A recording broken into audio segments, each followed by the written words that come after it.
Hello, everybody, and welcome to the latest edition of CNF Talks. Today, it's my pleasure to have with me Jürgen Hofbauer, who's the Global Head of Strategic Partnerships at Taurus. Jürgen's going to be speaking at our Tokenisation Summit, which is being held in London on the 21st of November. Welcome, Jürgen. Hi, thank you very much for having me. Great to have you with us. There's been a lot of excitement about the whole concept of tokenization, and in particular, perhaps to the types of asset classes to which it may apply. So perhaps you can tell us a little bit about, what is the scope of the real world assets that can be tokenized, and are there limits on the types of assets that might be included in this definition? Yeah, absolutely. I think there's a lot of I think RWA has become a real buzzword Yeah. when it comes to tokenization, and tokenization itself has very much picked up again as a theme. When you look back some years, obviously with what you have digital assets, you have some of the cycles, but now really, I think the past year we have seen a lot of companies actually going into this, a lot of companies working on not only POCs but actually coming into production with it as well, and that's what we see as well with the clients we work with. When it comes to the opportunities, I mean, sometimes you feel the opportunities are limitless, right? You feel if you read some articles that anything can be tokenized, and everything can be put on a blockchain. But really, if you deep dive a little bit into it, at the end, and at least what we focus on as well is working with regulated financial institutions. And if it comes to that industry segment, you do face certain constraints because obviously it's a heavy regulated industry. Yeah. So with heavy regulated industry comes obviously a burden on companies to comply with it, which means you can just go ahead and tokenize any instruments and then think, okay, once you put it on a blockchain, then you have done the job. There's just a lot to it. Now, there's regulatory constraints that are with it, so you have to stick with certain rules. And to be honest, rules and regulatory requirements that have been out there for a good reason, because financial industry, the traditional finance industry, so to speak, has been around for many, many years, for decades, right? And it's working the way it's going because it has rules and regulation on it. Mm. So that's one part. I said, like, okay, from technology perspective, you might think it's limitless. Regulatory side, you have to obviously be mindful of what can and can't be done. And technology side, I would just mention that it's obviously very important to ensure security around it, security, privacy. It's like what data can be shared. And we're talking a lot about on-chain data, who has access to this data, what can be shared, and then also around the scalability, right? Because what you really want to do is a project to scale and not just kind of like create within your islands. Mm. So in essence, that there's, from a technology point of view, no particular limits, but with the regulatory and the legal side, that there are constraints, particularly if we're talking about the financial community. That's correct. Yes.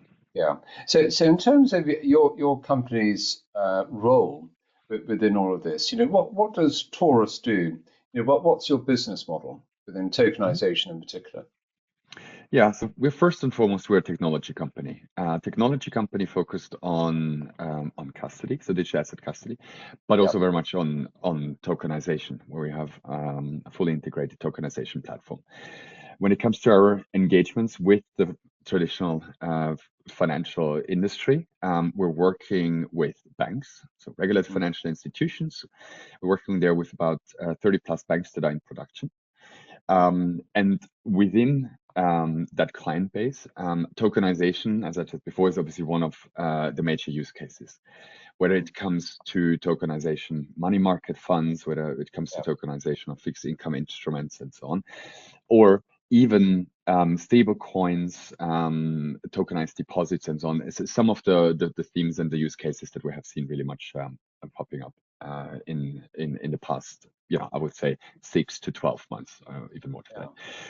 So our work there is twofold. Number one, we provide the technology, and number two, we work with the wider ecosystem to see what's really out there, what else is needed for financial Mm. institutions to do that. Because at the end, we feel that tokenization should be as simple as just clicking the button, so that banks and regular financial institutions can focus on what they do best, which is what is the actual instrument they want to tokenize, whether it's equity, whether it's debt, but don't really have to think about what technology do I need, on which blockchain do I need to create it, what are kind of like smart contract functionalities for each of those instruments I want to tokenize. So you want to make it as simple as possible. Yeah. Yeah. So, I mean, you mentioned a few use cases there, money Mhm. market funds and so on. But so far, what are the most popular use cases for this, for tokenization? Yeah, and a little bit here, I think it's an evolution as well. I think initially what we have seen is clients thinking about maybe number one, tokenization of equity or debt Yeah. instruments. But then their thinking was like, okay, it's actually a very efficient market to a certain extent already when you think Mm, about equities, yeah. in the traditional sense. Then we have seen a move towards, well, maybe we need to go into private markets because private Mm, markets yeah. is not as efficient. There's a lot of Mm, manual work involved already. yeah. Can that be where tokenization can add value? And also the other thing was, can tokenization add liquidity? Now, Mm, the one thing to say is not always just by tokenizing an instrument makes it liquid, because number one, you need to create the market. Right? You have the yeah. primary shares, but what is the secondary market? Can you bring market makers to the table as well that actually quote on it, so you can Mm, actually create some more liquidity and deeper liquidity? mm, And that's kind of like, it's still I would say tricky when it comes to private markets to actually go into that direction. yeah. So Yeah. as a last shift, and that's really, I think, the last, I would say probably the last 12 months or so, was really going into a bit of a shift of thinking, okay, tokenization, can it add, number one, obviously a new business case to create new revenue streams, but then also where banks, financial institutions, and players in a traditional finance market were thinking about what is actually the cost saving aspect around it. Mm, So can mm, tokenization be used to streamline processes in yeah. back office, middle office, that hasn't really been taken into consideration beforehand? And Mm, that's why we have really seen an uptake into the tokenization of money market funds, the tokenization of maybe mutual funds yeah. and fixed income instruments, as a means of using something that is, I would say, fairly simple when it comes to certain functionalities that need to be in there, and Mm, asset, the whole thing about asset management, lifecycle management that plays in there. It's not so much just about the mint and burn. mm, And what is it that banks daily use and can be made more efficient yeah. in that regards? So quite aside from some of the intrinsic properties of tokenization, like sort of fractionalized ownership and so on, there are an awful lot of operational benefits to be had. I can see that. Are the regulators keeping up? Is the global regulatory framework, broadly speaking, suitable and appropriate for the development of tokenization? Yeah, and and I mean, I'm in a lucky position to actually have a view globally as to what is Yeah, happening, yeah. and obviously there's a lot. So I'm also not the expert in each and every single country, but those countries that we have been looking at, maybe sticking closer to home, which is within Europe. You obviously Mm, have MiCA. yeah. That came out.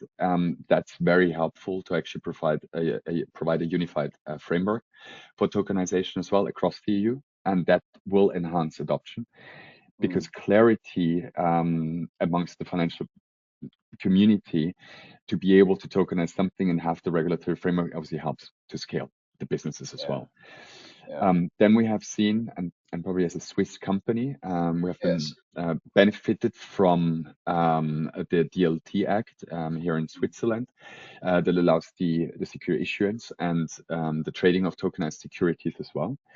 mm, We have been at the forefront to work with the CMTA, it's the Capital Markets Technology Association, yeah. which initially started off as an association to bring players together, and that's not meaning just banks or asset managers, also technology companies, bring together law firms as well to work Yeah. on a framework for specific instruments. So we have been focusing on, for instance, tokenization of securities, Mm. because our true belief is that only if you have a framework or a certain scheme that banks and others that want to tokenize can adhere to and can pick up to, that's when, which will allow you to scale, basically.